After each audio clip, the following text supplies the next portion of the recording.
Hi, folks. This is Rick Doc Walker, the DOC. This is John Kime, and you're listening to the Mess Hall with Rally Captain and Tailgate Ted. What's going on, Rally? How you doing, man? Yo, I'm good, man. Let me tell you something, everybody out there. The time has come to stop crying over that spilled milk that happened last Sunday. We got a football game to play this upcoming Sunday, October the 1st. Ted, let's get it. Amen, man. It's Wednesday the 27th. The team has had really its first practice to get ready for the Eagles game. They've moved on. It's time for us to move on. So forget everything that happened. We're 2-1 right now. Enough of this doom and gloom. Season's over. This is an 18-week season. That's right. So on to week 4. You know, just like Rat likes to say, let's get it. But before we get to that, man, I got to thank Mike from Don't Sleep Energy. I'm up every day. Definitely not as early as you. I don't think anyone's up as early. I don't think any of the news anchors I work with at Fox are up as early as you. But I got up at 5 yesterday morning, and then I went to the Wu Tang concert with Nas last night. And man, the concert didn't start till 8. And I was dragging at about 6 o'clock, waiting for my buddy to get off work so we could take an Uber down there and hit some of the bars. Thank God I had a Don't Sleep just sitting in the fridge. That gave me the energy I needed until Method Man hit the stage and then just freaking blew that entire place up, man. It was a good time. What time did the actual opening act come on? De La Soul came on at 8:30, and Okay. Wu Tang and Nas came on, I want to say maybe like 9-ish, but Okay. I wanted to see the entire show. So I'm a big fan of De La, just everyone else out there. And they had some DJ on ahead of time. So, man, it was a good time just walking around. I had a couple listeners actually say what's up and kind of surprised I was out there. Nice. You guys are listeners of the show. You should know I got a little bit of hip hop in me or something. So Just a little bit. I mean, the man cooked some good greens, so he's got something in there mixed in. So, hey, so who's the headliner? Was Wu-Tang the headliner? It was kind of a mixed headliner. So Wu-Tang came out and RZA was on this platform and he was introducing everybody. But obviously ODB's not around anymore. Right. And Method Man famously wasn't going on tour with them. And then they do a couple of songs, and then Nas came out. So they were just kind of bounce back and forth. And then all of a sudden you hear Method's music come up, and he just comes out of nowhere from behind the stage, and the place just went crazy. And then it ended with Nas doing one mic, and then all of Wu-Tang on stage behind him. So it was pretty badass, man. That's nice, man. That's nice. And the beautiful thing is you're able to stay up because of Don't Sleep Energy Drink. And for everybody that's listening right now, Don't Sleep Energy is offering a special deal to people, especially our listeners from the DMV Mess Hall. So if you go to don'tsleepenergy.com, they're offering a promo, DMV Mess Hall, you get 12% off.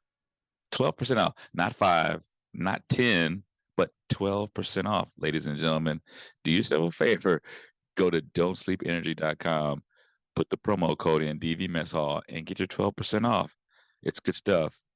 Ted likes without sugar. I need my sugar. So that's what you always hear me say. And also, let's say, for instance, you don't want to drink something, but you like this cool hat that I have on or this t-shirt. They've got merch. Check it out. There you go, man. And it's off every order, not just the first time you order.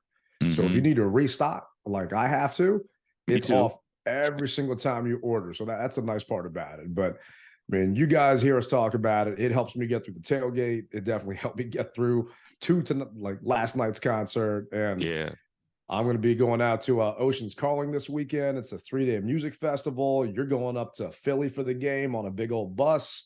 So I know it's definitely going to come in handy this weekend for both of us.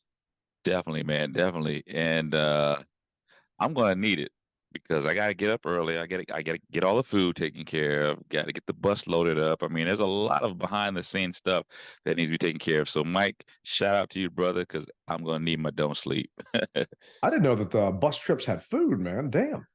I offer basically a full meal going up and coming back down. So you don't have to eat anything on your way up or on the way down. So, I mean, if you just wanted to buy something to eat at the stadium, you could, but I take good care of my patrons, man. And soda, water, and tea is provided. The only thing you got to bring is your own alcohol. But this bus trip, I'm going to be offering a celebratory shot before the Uh-oh. game. Okay. Yeah, before the game, because I don't we just don't know how it's gonna go. We know how we want it to go, but sometimes things don't always go the way that we want them to. So I'll be having a celebratory shot before the game, and I got to tell you, man, there are some Eagle fans on this trip. They're riding the bus with you to Philly. Yeah, yeah. I mean, Watch your wallet. no, man, these are good people, man. They just happen to cheer for a team that sucks. But I'm sorry, I didn't say that. I didn't say that. But no, there's some good people, and it's like all my trips. I have people from both sides that join the trip, so I welcome them, and it's no big deal. No, that's awesome, man. I'm looking forward to hearing how it went come Monday, and hopefully they're riding home all pissed off and depressed. But Yeah, let's jump into it this week, man. The I'm ready, bro. I'm ready. NFL obviously updated its power rankings, and the Eagles last week were third. They're 3-0. Do you think that they're still at third, or where do you think they rank now? Well, so I think they're probably going to stay at third, and I say that because Miami just blew the doors off of Denver, so I'm sure they're number one. And I haven't seen this, so I don't know. I'm taking a shot at this. I believe that Miami's number one. I believe the number 2 team is probably going to be, this whatever the number 2 team is, but I think the Eagles are probably going to be number 3. So how did I do? They got moved? Yeah, they got moved, man. So Miami is number 1, and how can you not be after dropping 70 points? Right. The Niners are number 2. The Chiefs are number 3, and the Eagles dropped down to 4. Okay, well, I guess I could see that because even though they did beat Tampa Bay, they really didn't look that good, and I can see that. The defense played dominant, but the offense didn't play as well as I think that they would have liked them to, even though they put 25 points on the board. Yeah, they're averaging 28 points a game, but what's scary to say is they don't look like the Eagles from last year's playoff run, right? They're not firing on all cylinders, and Jalen Hurts has a bum shoulder, and they're still out there putting up 28 points a game. So what NFL.com says is, I really like how Joe Buck phrased it late in Philadelphia's victory on Monday Night Football. The Eagles have shown a lot of what they can do, not all of it. That really summed up Philly's past 2 games to me. The offensive advances were clear, but even with 2 beefy, productive outings, better is entirely possible. The pass protection was improved against the Bucs, and A.J. Brown clearly thrived in a featured role. If there was ever a worry there, but the lack of red zone efficiency added a new wrinkle. You'd love to see Nick Sirianni be a little more creative down there instead of having the Eagles just try to will their way into the end zone. But all in all, they're rounding into form. Well, worries me, man. They're not clicking on all cylinders, but they're obviously still top 5. Well, I was gonna say. I mean, anytime you're 3-0, that gives you kudos to begin with. The thing is, let's face it, man. It's just the 3rd game of the season, going into the 4th game of the season, and some of our fans have already hit the panic button when there's no need to hit it just yet. Yeah, it's been unshaky, but a lot of these teams have been unshaky, except for Miami. Let's give credit where credit is due, and I hate talking about other teams like that, but you got to give it to them. Miami looks good. They look like they are firing on all cylinders. So at this point, Philadelphia, who I'm going to hone this back in. Philadelphia has not looked like they are firing on all cylinders, but it's the 3rd game, going into the 4th game. So with that being said, the Commanders, we know that we have been on this roller coaster ride with us. So how about we catch fire on the 4th game, hypothetically? Let's see what happens then. It's definitely possible. It's definitely possible. It's going to be a tough task this week. And, I told you I haven't played fantasy football in forever. And Rooster asked me to join his league. I'm undefeated in the league, but it kills me because I got Jalen Hurts and AJ Brown and the Eagles defense on my team. And that's why I stopped playing fantasy football, because I actually, at one point, I got into a discussion. I won't name the players, but I was out at the park and I was talking to Larry Michael, no S, just Larry Michael, about my fantasy team. And he's like, "You're playing them against us this week?" And a couple of the guys were giving me a hard time, just like teasing and joking. But I kind of stopped because in 2016, we all went to London and I couldn't put my lineup in. I didn't know how I was going to go. Man, it was kind of nice and stress-free, not having to worry about it. I feel like I'm cheating on our boys if I start Jalen Hurts and Antonio Brown this week, or AJ Brown, even though I know I got to do it. And, no one really cares about anyone else's fantasy team other than their own. I just feel dirty, man, especially watching them against the Bucks on Monday night. I just feel dirty. I don't see how you have time to do it, man. I've got so much stuff going on to where, everybody always asks me about fantasy. I said, I can't do it. I just know I can't, and I don't want to donate. But, dude, you've got so much stuff going on. How do you do it? Yeah, that's why I'm up at 5 o'clock in the morning, man, and don't go to bed until 11. So that's just a lot of moving parts, and definitely not a happy Mrs. Tailgate, because I'm up at 5 in the morning and she's usually in bed by 9:30, and I'm still trying to prep for the tailgate coming up for the Bears game, even though we still got an Eagles game in front of us and everything else. But, I sleep when hockey season's over, so it's fine. My man. All right. Well, more power to you, brother. So moving on to the Commanders, we were 19th last week, and some people thought we should have been lower in that number, and some people thought it was right where we were. After what happened, where do you think we moved to on the NFL list? Well, point blank, we shot ourselves in the foot. There are 32 teams in football. And the way we lost in that fashion, I'm going to say probably 28. Damn, you think we dropped from 19 to 28? Yeah, man, because this is how we lost. Yeah, no, I can definitely see that, man. I can definitely see that. Luckily, we're not that bad. So we're actually 22nd. They only took us down 3 spots. And okay. Well, they know something I don't know. Thank God. Hey, it's something positive, man. And it's saying here, it was surprising to see Sam Howell force as many bad passes and take as many sacks as he did against Buffalo. Even taking into account his lack of experience and knowing the biggest knock on him coming out of North Carolina was that he needed to feel pressure better. He straight up held onto the ball for ages on a few of his 9 sacks Sunday. And while 2 of the 4 picks came with Washington facing a big deficit, this was as poorly as we've seen Howell play. It also should be concerning that both lines of scrimmage were owned by the Bills. Buffalo dominating Washington's own line wasn't a shock. As for the Commanders' defensive line, though Montez Sweat, Jonathan Allen, and Chase Young generated some pressure, but it certainly wasn't enough to turn the game in Washington's favor. So I actually thought we'd be 25 or higher. So 22, hey, I feel a little bit better going into this week against Philly. But what did Jim Carrey say? So you're saying there's a chance, huh? All right. Hey, he ended up with a girl at the end, man, or didn't he? Yeah, I believe he did. Yeah, I think he did. It's been such a long time, so we got a chance, man. I welcome that. And let's face it, we can maybe one of our little spies can go up there and give Jalen Hurts some more Hershey squirts, and Kelsey some Hershey squirts, and maybe we can pull this thing out, and I can come back from the link a winner. And he was sick for that Monday night game against the Bucks, and apparently it didn't slow him down, and neither did that rain that came in. But we really just have to handle our own. If we handle our own, then I'm not really worried about what they do. From an injury report perspective, there's some good news.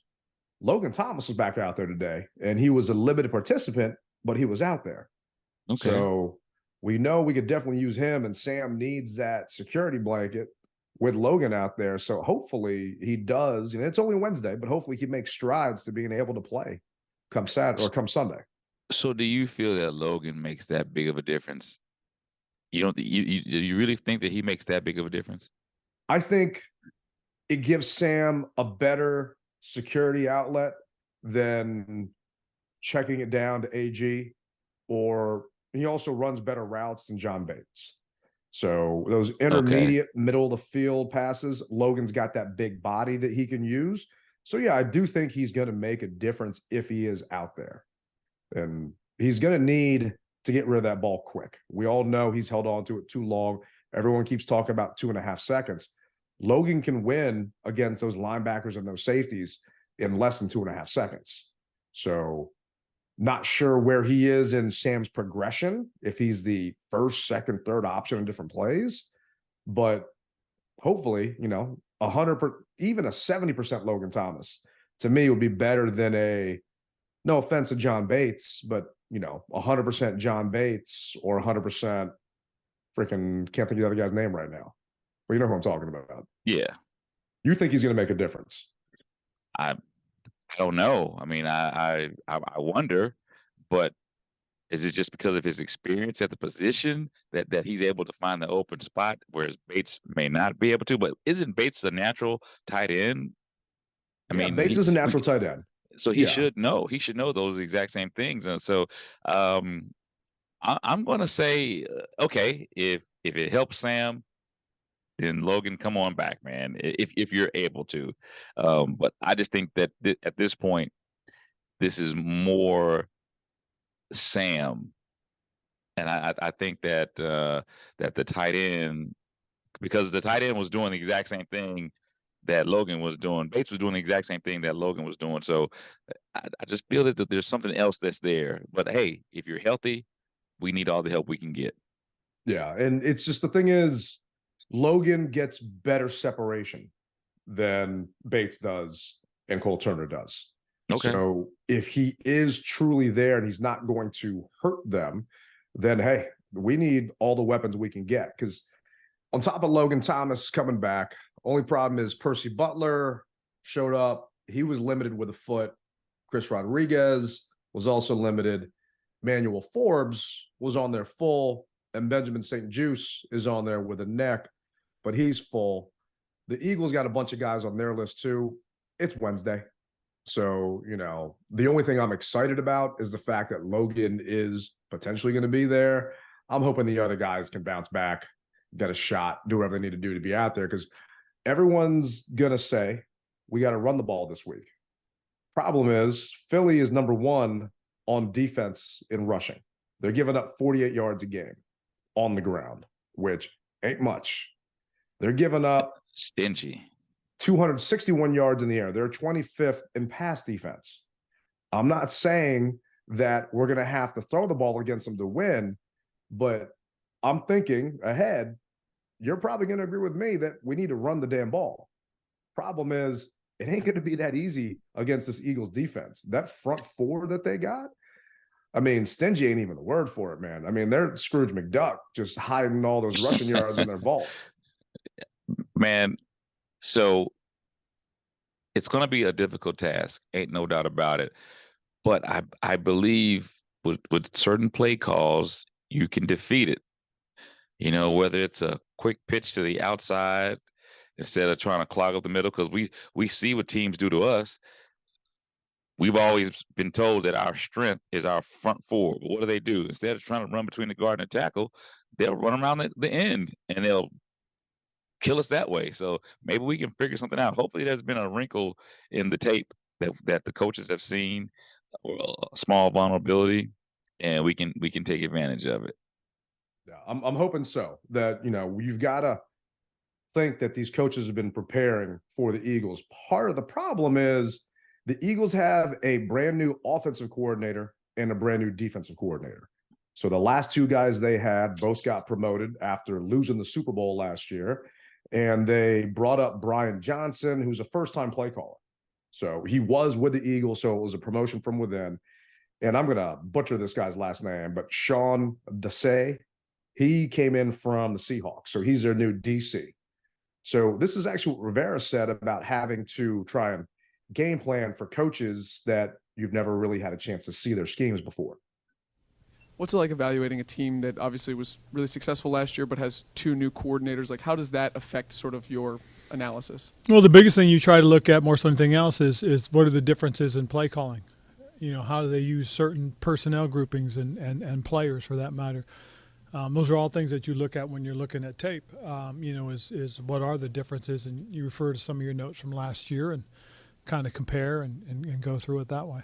Especially early in the season, like, is that something that you look at mostly the 3 games they've had together? Or I guess how do you balance what they did well last year versus this? You've got a lot of information from last year, obviously, and you've only got a 3-game sample, and that's what you're trying to decide and decipher through in your comparisons. So we've gone up against the Broncos. They got a new head coach with Sean Payton, and we were able to kind of bounce back, even though we had to come back from behind. We know Sirianni, he's been there, but he's got these new guys calling plays for him. But we know who Jalen Hurts is. And other than trying to stop that damn 4th and 1 or goal line, everyone just gets into a rugby scrum. We know what they're going to do and should have a way to stop it. We just kind of have to do our job. From a just offensive perspective, they're not lighting the world on fire. In offense, they're 23rd in passing. Only problem is they're 2nd in rushing. So Jalen Hurts, maybe it's because he's got that bum shoulder and what he's talking about. They're not lighting it up in the air, but they are lighting it up on the ground. And they got rid of Miles Sanders, who they had last year, and they brought in DeAndre Swift. I don't know if you remember DeAndre Swift from that Lions game. Oh, yeah. Lit us up. Oh, yeah. And that concerns me. Swift is 2nd in the league right now with 308 yards. He's averaging almost 7 yards a carry. He's got 6.8 yards per carry. It's all man on deck at this point, man. We need everybody healthy to be out there and contribute to take on the Eagles. Oh, I agree with you wholeheartedly. Do we know what's going on with Rodriguez? So I think they said Rodriguez was sick. So Okay. I don't think it's anything drastic. And not an injury, but just kind of sick. Okay. After that loss, I'd be sick too. But I'm just saying. Yeah, it says Chris Rodriguez just says illness here from John Kime. So we all are. So we've got to take our Pepto and man up and let's get this thing on the road, because this city. We always said that, and this is going back to the Buffalo game, and I know we can't cry over spilled milk, but we always said we wouldn't necessarily mind losing to Buffalo or any team for that matter, but how did we lose? And obviously, if we had hung maybe 27 points to their 31, we wouldn't be feeling as bad. Yeah. Would you agree? No, I bumped that spread up to 11. If we would have lost by 10, I would have won my bet. I would have been happy. So but I hear. Yeah, it's the way we lost. That's what it boils down to. We understand there's going to be somebody who's going to win and somebody's going to lose, but it's the way you lose. And I'm hoping that really got underneath their skin to get them prepared for Philadelphia. And the good thing is, even though I know it doesn't mean anything, we have beat them when they were undefeated before. Not mean anything, but so them and the Steelers. And that's right. You like to remind me about that. And there's a lot of people on Twitter that are talking about how we're the giant killers because we knocked out 2 undefeated teams and this and that. But the NFL's for the most part, it's a year-to-year league. The Eagles, they got new coordinators, they got new players over there. Their core is still straight, but they've also got some new players that are wreaking havoc. Mm-hmm. And just focusing on us right now, it's Sam's 4th start. Yep. Do you cut him any slack for how he's playing just because he's a young quarterback? I'm not going to say cut him slack, but you still give him that leash that he needs because he's going to make mistakes. Now, at some point in time, that's going to change, obviously, but it's how is he losing or how is he looking? Because he just didn't pass the eye test against the Broncos. He just didn't, even though we know that he can do it. And that's why I said maybe there's something going on in his head that makes him want to do the things that he's doing. And if that continues on, then I think that as a coach, you've got to say, okay, I'm gonna sit you down for a minute. No different than when Gibby was fumbling the ball, and he had to sit him down for those weeks, 2 weeks or whatever it was that we did. I mean, he got back in the game eventually. He just didn't start. So if that's what it takes to sit him down and talk to him and say, hey, what's going on? Why are you doing this? And maybe putting him back in. I don't have a problem with it. But right now, he is your guy who you said is going to be your starter. He is your starter right now. You deal with it. But if something's going on in his head, I'm hoping that they pull him to the side, and let Brisket in for a minute just to say, hey, are you seeing the same thing that we're seeing here? All right, get back in there and let's do it. You know what I mean? If that makes sense. Makes sense. I don't want to see Brisket in unless something happens to Sam. Sam was getting his ass beat last week. He's getting banged up. He's getting hit. To me, you can look at this one of two ways. Is he going to psychologically get damaged to the point of he's going to be gun shy and it's going to hurt him in the long run? JP Finley put a tweet out there talking about one of Sam's worst losses in his college career. And I get it's college. You can't equate the two. But in Sam's college career, his worst loss came, let's see here, opening loss, UNC versus Virginia Tech. He had 1 touchdown and 3 interceptions. The next week, he bounced back with 5 touchdowns and 1 pick and a win. So saying he's got the mental fortitude to tough it out. And Coach was actually talking about during his press conference today how he was actually leading film session. So this is a young man in his 4th start, basically a redshirt rookie because he didn't do anything last year. Leading film session and telling the receivers where he wants them to be in this session. But this is actually Sam's words on should anyone be cutting him some slack. One was kind of emphasizing that this was only your 4th start. Do you take any solace in that, or do you think about kind of how young you are and all this? And how much you understand? Yeah, honestly, no. I don't make any excuses for myself. I expect to play much better than I played on Sunday, and my teammates and this organization deserves for me to play better than I played on Sunday, and I just got to do a better job. I can't go out there and make the excuse that I'm young because the teams that we're playing, they don't care. The scoreboard doesn't care, and so I got to do my job at a higher level in order for this team to go where we want to go. So I'm excited to get back out there on Sunday. I love hearing that from this young man. Every time he steps up to the podium, he doesn't shy away from the questions, and he just impresses me more and more with his answers. I wish he wouldn't have to answer some of these tough questions, but I feel he's mature and he can handle this pressure. Now, he does keep saying that the defenses aren't really showing him anything he hasn't seen before. Well, we know that's not the case because he had what was it, 5 interceptions, 4 receptions last week. So he's definitely seeing some stuff he hasn't seen before. But I'm hoping that he's just getting it drilled into him to not do it again. We'll see come this week in Philly, though. Definitely will. And I look forward to seeing it in person. I really do. And it will be a great situation for myself and the people on the bus trip and the Commanders fans that are traveling to and around Philly to see him bounce back, if you will. This will be a great game to do it. And he will be put back on the pedestal that he was on after the first 2 weeks.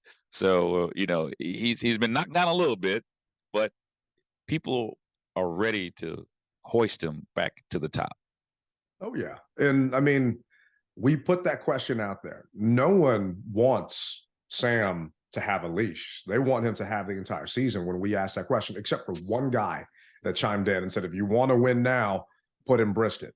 And I wanted to block that guy, but hey, he was just answering the question honestly. So it's whatever. That's right.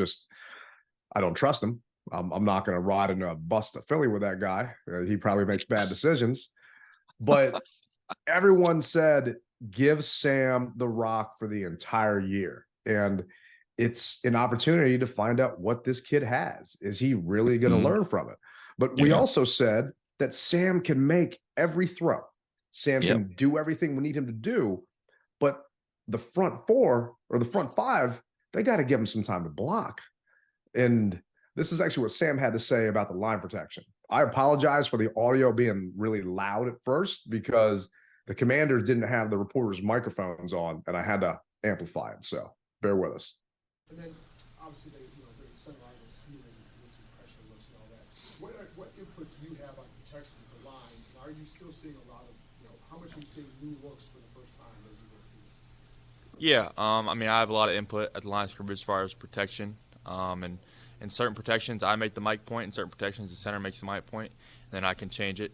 But we're all on the same page. And we haven't really seen anything that was specifically new in the game. It was kind of all stuff we talked about. It's just a matter of going out there and executing. It's not like we're having free runners all the time. You know what I'm saying? So I think from a schematic standpoint, we've been fine as far as picking up the blitzes. We just got to do a better job executing, and I got to do a better job getting the ball out. Scares me a little bit. Well, let's face it. He's got to be able to have better pocket presence. I think that's also something that pocket awareness, presence awareness, whatever you want to call it. I think that, he's got to know when to step up, slide in, slide out, and even flat out run. I mean, run for your life, fire drill, run for your life, ring the alarm.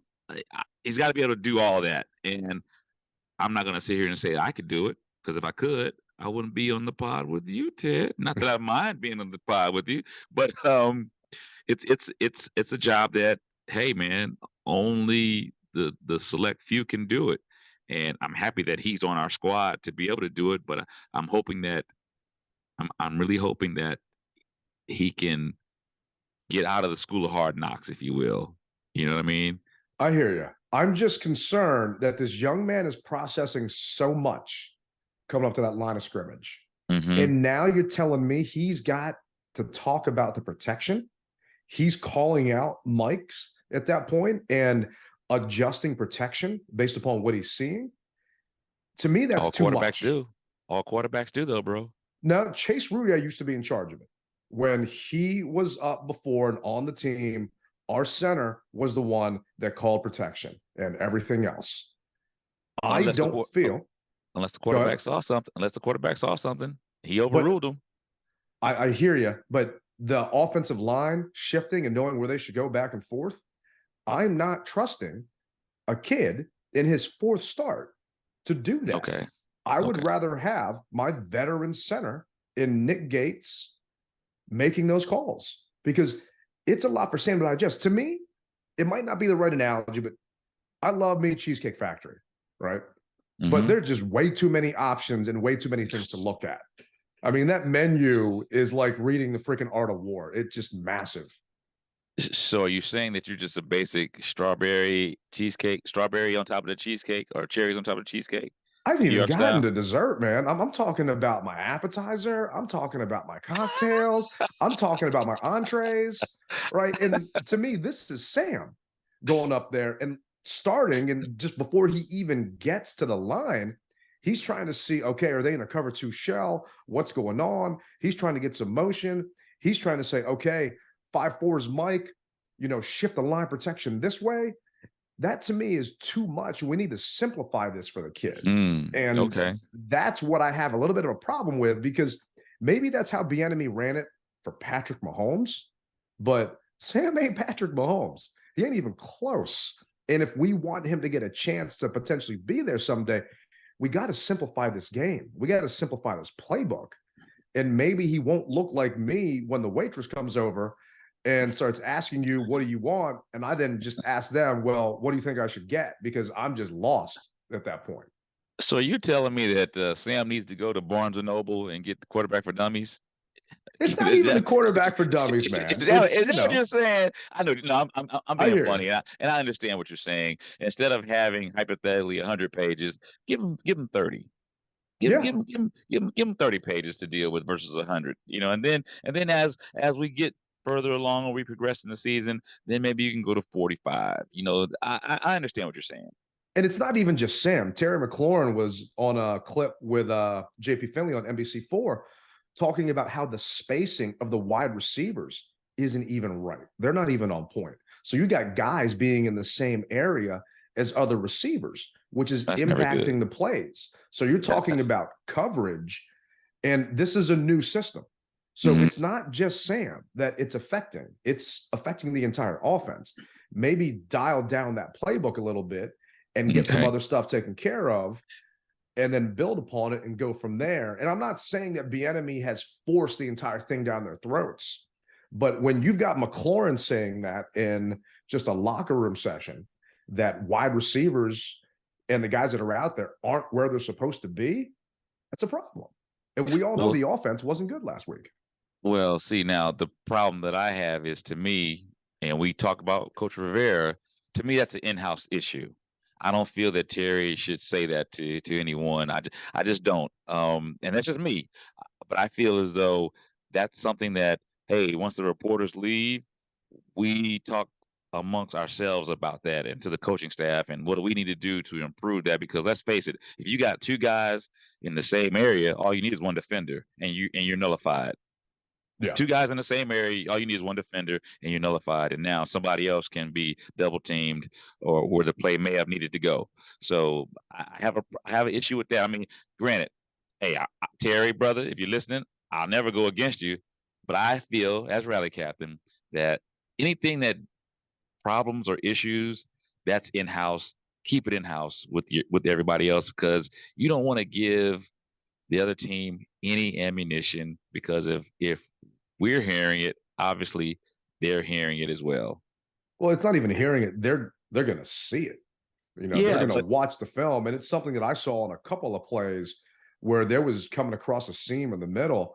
I think it was Logan before he got hurt was there, but all of a sudden another receiver was coming into his area and his route, and Logan still caught the ball. It looked odd for them to be that close to each other. But then, I hear you.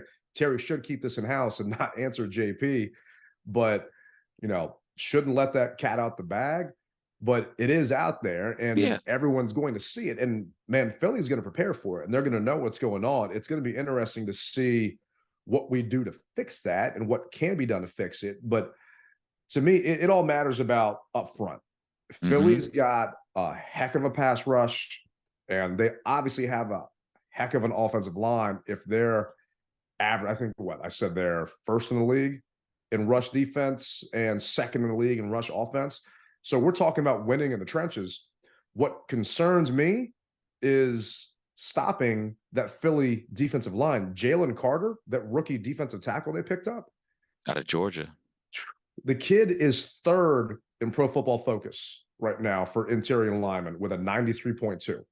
The only one better than him is Nick Bosa and Myles Garrett. And the other thing about the kid out of Georgia, Carter, he isn't even playing full time yet. No, he's not. That's what scares me. But that brings up another point that I want to make, though. At some point in time, we got to do a better job of rotating our guys so they can get some win. If Philadelphia stays on the field, I mean, we have to do that. We got to keep those guys fresh, and that's one thing I will say that we did last year. We kept those guys fresh, and they kept pressure on Jalen. We know Jalen's. We know what he likes to do, even though we have a new coordinator. We know what he likes to do. We can stay out in our lanes, and this is going to be a true test for Chase. Oh yeah. It's going to be a true test for Chase to make sure he can stay in his lane, maintain his lane, and keep him fresh as well. So, but that kid out of Georgia, he's a beast. They knew it, and they got him as a steal because nobody wanted to touch him because of the whole accident aspect of things. So that tells me that you gotta swing that ball wide, and Sam is going to have to, because Buffalo knew that he would throw the ball immediately. He's going to have to double clutch. He's going to have to fake like put it all his efforts in like he's going to throw that ball that first time. Allow that receiver to do a double move to give him the bite. And I think once that happens, if they can do that, that'll open things up as well. Yeah. And this is actually what Sam had to say about what makes that Philly line so good. Overtime. What makes the Eagles front so good, and is it an extra emphasis, the things you're talking about, because of how good they are this week? Yeah, I mean, you always look at the guys they have, and obviously they're really good up front. So we gotta do our job in protection. I got to do my job in protection as well, and making sure we're neutralizing the front. But I mean, they're just so talented. Even they have so much depth as well. You know, the guys that are coming in, backing those guys up are really good players. Like the Jalen Carter kid doesn't even start the game, but he's one of the better players we'll play all year. And so they have really good players on their front, and we got to be ready for it. I mean, you mentioned it. Carter's not even starting. He played less than half the snaps last week against the Bucks. He got 5 quarterback pressures, a half a sack, a forced fumble, and 2 tackles. So our offensive line has its work cut out for it, but they need to give him help. They need to give Wiley a tight end beside him. They need to give him a running back. Shoot, whatever we can do, we got to do some more max protect to give Sam some time and to keep basically him off his ass. So I'm hoping that we change it up a little bit. I mean, really keys to the game. What say you? What are your keys to actually winning this week? The keys this week are going to be Coach Bieniemy actually feeling the game and maybe not calling what he wants to call because he thinks it can work, if that makes sense. Makes sense. Feel it.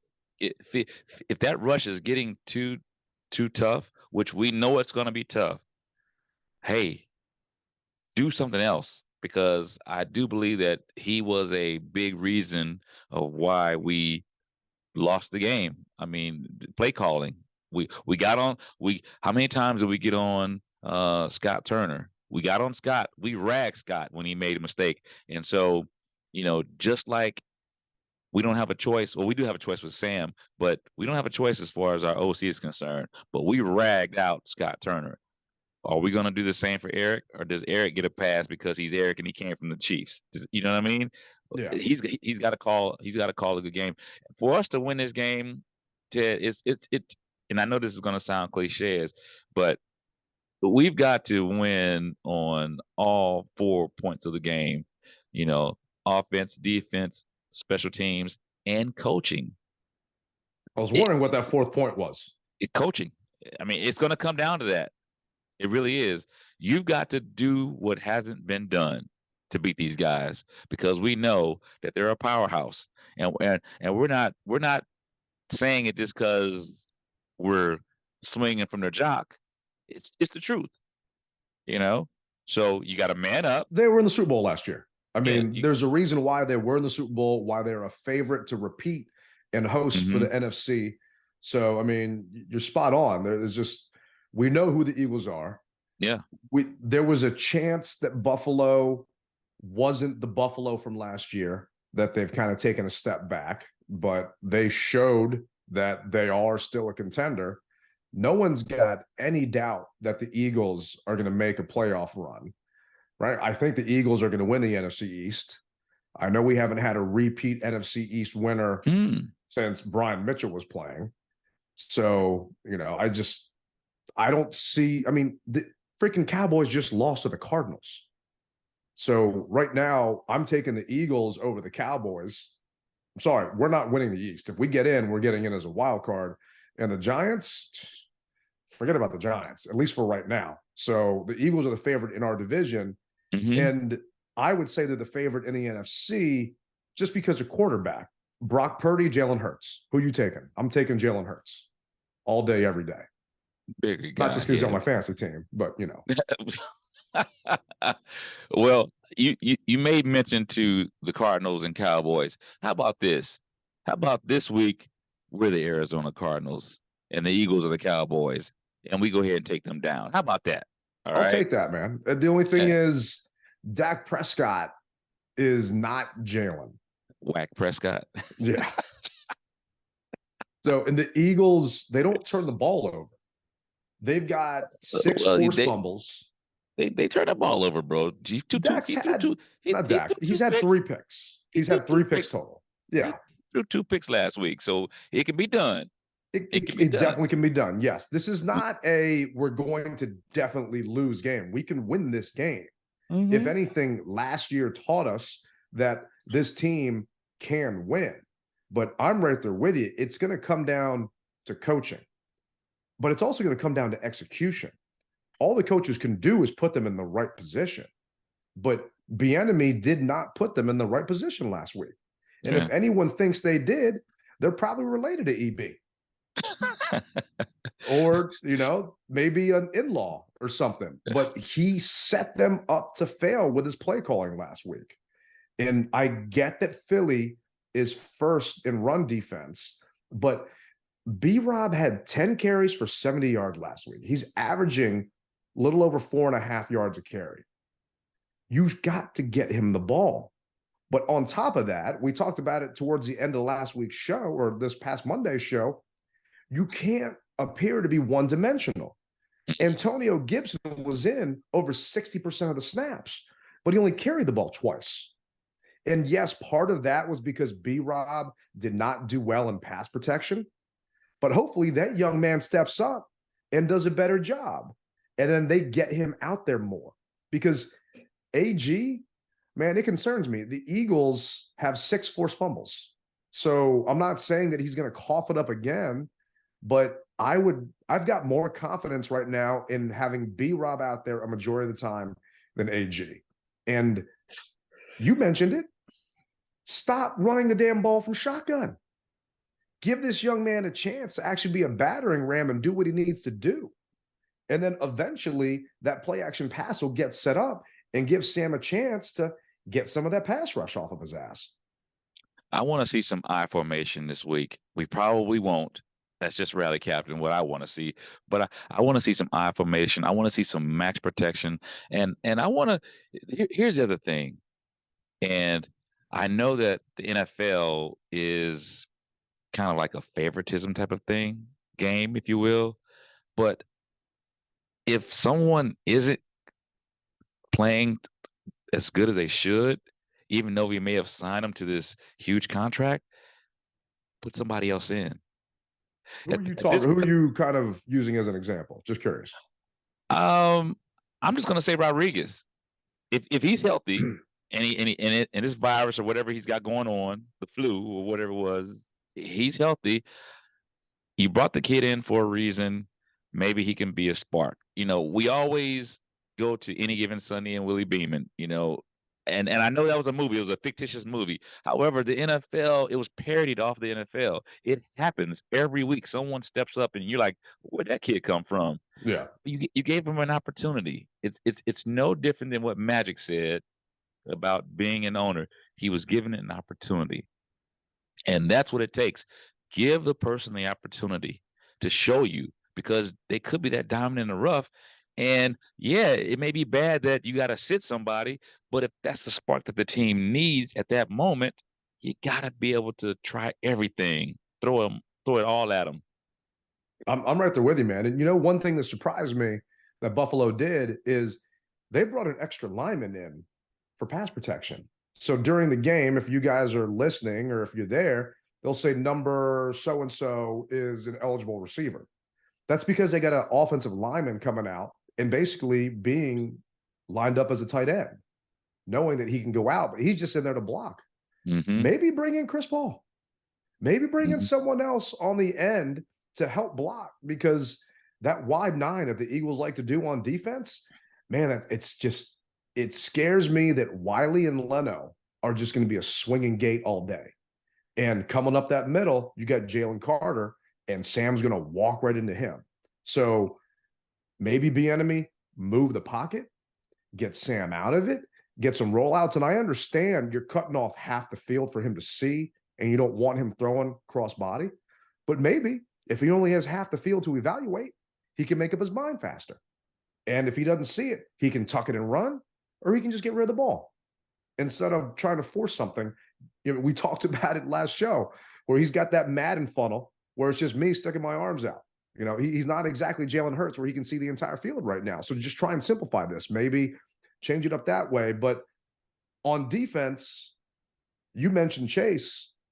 we need to have our defensive linemen keep contained. We were worried about Josh Allen taking off and running, and he did last week. So Jalen's going to run a hell of a lot more than Josh did.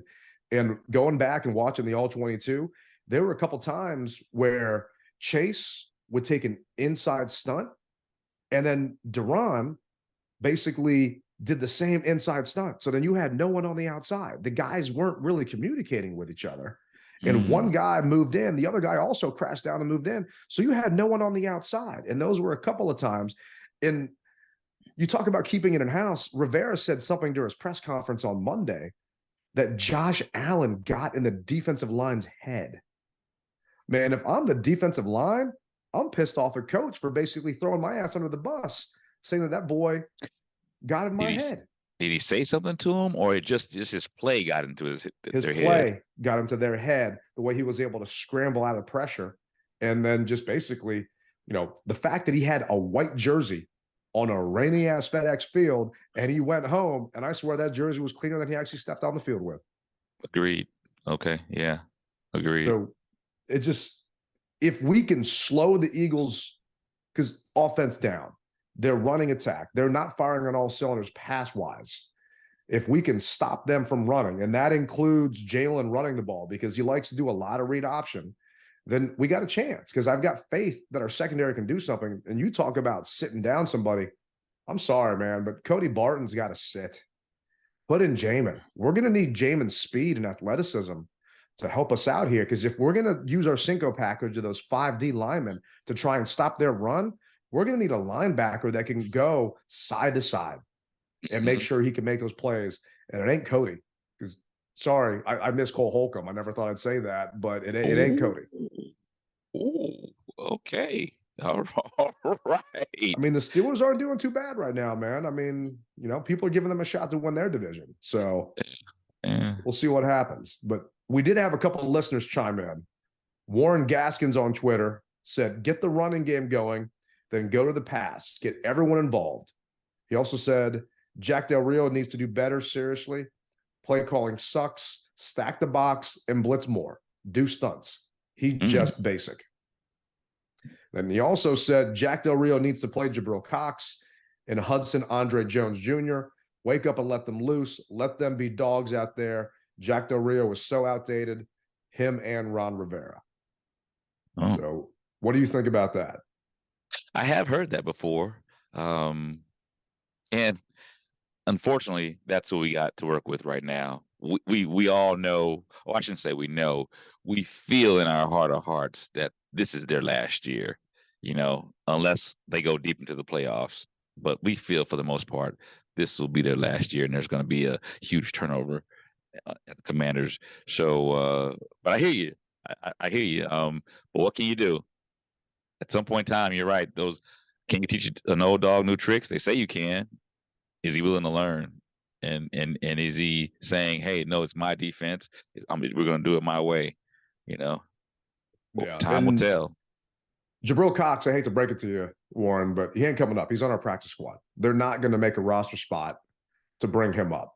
So I understand he came from Dallas and he's supposed to be good, but he's on a practice squad for a reason. Someone else could have ripped him off our practice squad if he was that good. So that's not going to happen. And Andre Jones Jr., he's out there, but what do you think he's going to do compared to the guys that we got out there right now? I don't see that happening. We need the guys out there right now to play like first round picks. We need them to actually play to their potential. And after a while, I think they just got tired on Sunday. I mean, they were out there forever. We need the offense to cut them some slack and actually maintain some drives, because it was 16-0 at the end of the third quarter. We were still in that game. It went off the rails basically with 10 minutes left to go in the fourth. So if we can move the ball, somehow methodically get down that field, we give those guys a break. But I'm hoping that Jack does do some stuff that, maybe changes it up. I mean, we didn't have a single spy on Josh Allen. And I would love to see us use Jamin as a spy at that point to see if Jalen's going to go anywhere, because Josh just ran right through us and extended a ton of plays with his legs. And we can't afford to let Jalen do that this week. Yeah, and we've had problems with mobile quarterbacks in the past, and this is going to be no different than previous. I believe that we can put pressure on Hurts.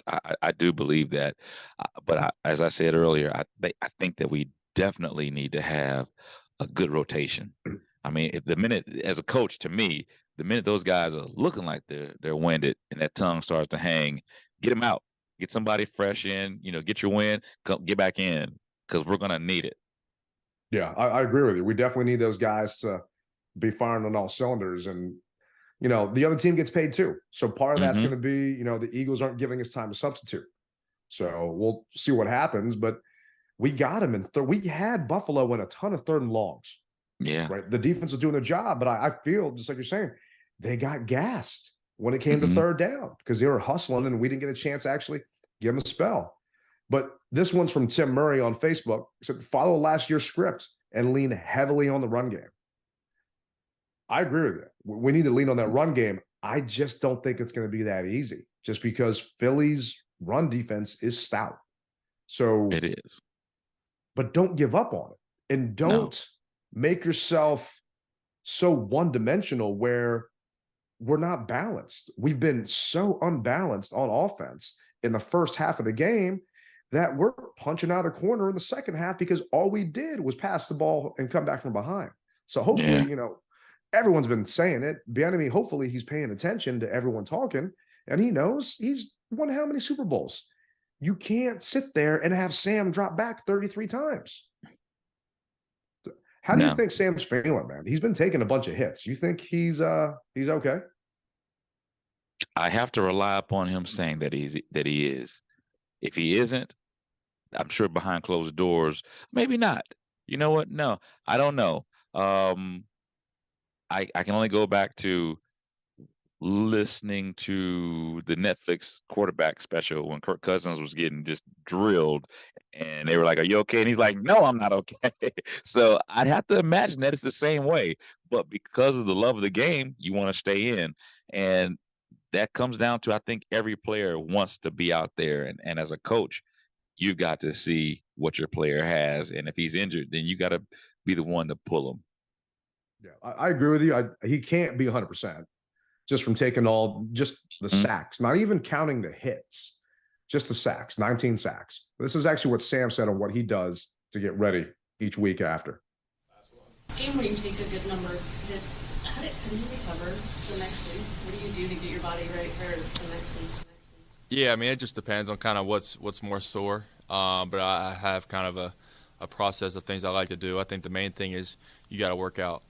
So I come in on Monday and get a good workout in and work out on Tuesday. And after those 2 workouts, I usually start feeling pretty good. Once I start moving around again and obviously in the training room getting treatment and stuff like that, I kind of have a process of how I go about that, but I feel like my body's in a pretty good place right now.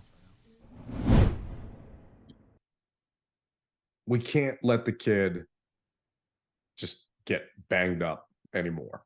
I mean, they've got to do a better job. The rest of their teammates got to step up and just take a bullet for Sam because he's going to say he's fine. He doesn't want to lose his job and have Brissett come in, and next thing you know, he never gets it back.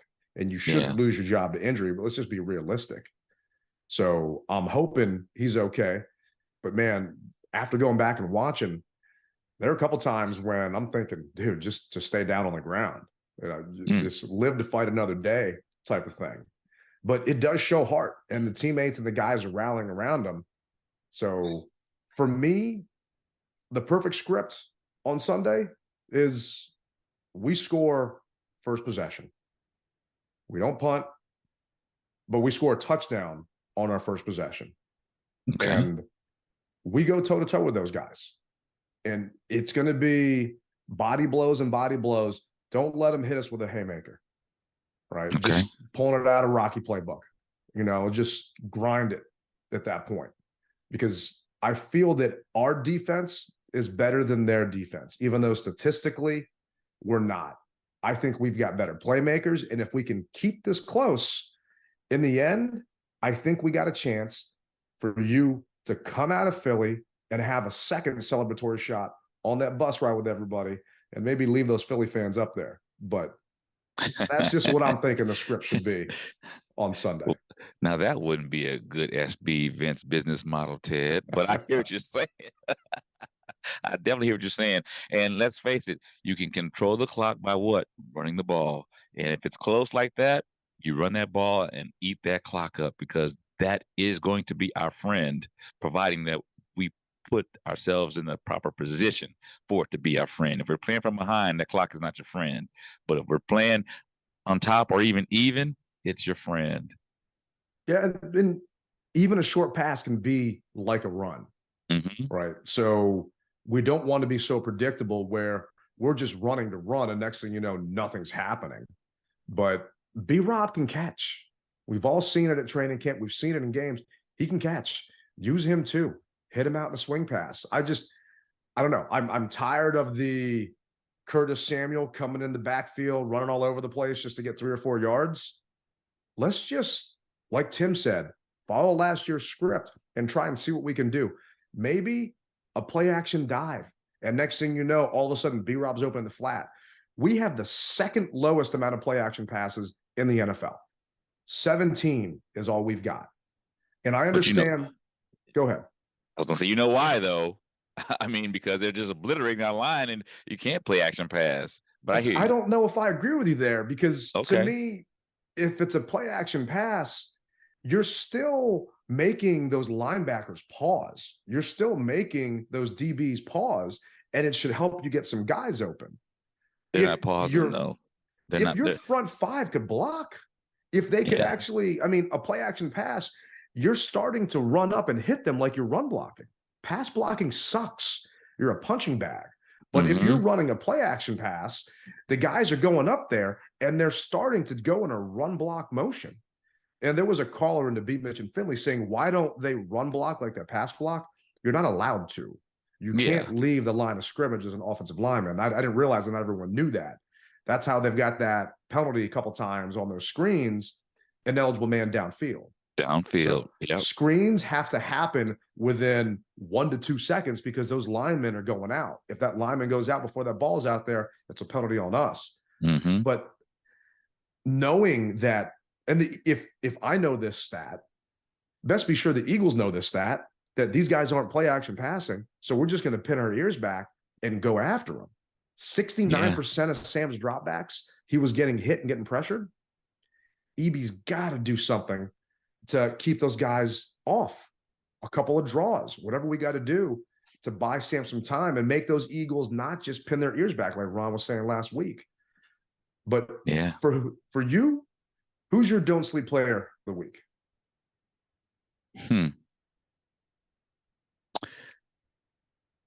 My don't sleep player is going to have to be it's going to have to be Leno.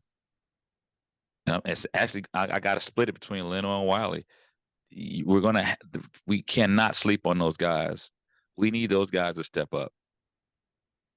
Yeah, I can definitely see that. We do need those guys to step up. And if Sam's getting rushed from the outside and they're there in a second, it just plays dead. So we need those guys to definitely earn their paycheck. I mean, it's starting to look like a little bit of nepotism on the offensive line last year with the other Andrew that we brought in. And now this one, it's Rivera's basically saying, all right, I know these guys. Well, they were garbage. And then now BM is like, oh, well, I know this guy. Well, he ain't looking much better. And at a certain point, it just makes you wonder, just because he's getting paid all that money, just like you said, should someone else be starting there? Should someone else move out to that spot? Maybe we move Cosme back outside and move Chris Paul in at right guard. I don't know if that's the right play, but it's not looking good so far. Yeah, you got to do what you got to do to win this game, and it's like a chess match. I mean, hey, you got to do it. So, but who's your don't sleep player? To me, I was going to say B-Rob, but I think it's too obvious. I need our defense to slow them down. I need it to be Jamin Davis. They're averaging 28 points a game. We're not going to win in a shootout with these guys. We're not going to do what we did against the Broncos. right? We've got to keep this game close. It's got to be a good old NFC East fight. And I need Jamin to be out there, and I need him to use his athleticism, show why he was drafted 19th overall in the draft, and help out on DeAndre Swift, help out on Jalen Hurts. Don't let him break contain, and just be, a force of nature in that middle and do what he can do. I just hope the coaches give him a chance to actually do it and put him on the field. And that's where I don't know if Jack is going to, but maybe they watch the film and realize, let's change it up a little bit, because what we're doing right now just ain't working. You better change it up. So prediction-wise, I'm going to go first just because usually you're a little more positive than me. We can win this game. We can definitely win this game. I don't think we're going to, though. I think that the Eagles at home, coming back, I think it's going to be a little too much for Sam. I think that they're going to beat us. I don't think it's going to be a blowout like last week. But you know what? I'm fine losing to Philly if this makes sense. Hear me out. As long as we don't lose like we did to the Bills, if we show some signs of improvement, then I'm fine taking the L, because I had us going 2-2 through the first 4 games of the year. Does that make sense? Yeah, it makes sense. So basically, all we got to do is 37-6, score another field goal, and you show an improvement, right? Definitely not. Definitely not. That's not what you mean. A little more improvement than 6 points. I got you. I know exactly what you mean, and I tend to agree with you. However, I see us squeaking this out by 2 points. I see us squeaking this out by 2 points. Don't know how it's going to happen. That's just a feeling that I have, by 2 points. So that's what I feel. And I hope you're right, man. And also, every time I picked us to win, we lost. So maybe I'm reverse psychologying myself, and maybe I'm the jinx. Okay. So I'll try and see how this goes. Not every time, but against the Bills, I joined your bandwagon, and you talked me into picking us, and that did not work out too well. So I'm going to go the other route this week. It didn't. I never said I was a guru. All right. 2 points, though. Yeah, two points. I'll take it. I believe we're going to squeak this out by 2 points, and I don't know how it's going to happen, as I said earlier, but I believe 2 points. So, hey, I hear the music playing in the background, which lets me know that we've come to another ending of the DMV Mess Hall, and we want to thank you guys for listening. We want to thank you guys for subscribing, liking, all the intangibles that go along with it. We appreciate it. I'll see you guys in Philadelphia. And remember, you rep it hard or you don't rep it at all. Rally Captain, Tailgate Ted. Peace.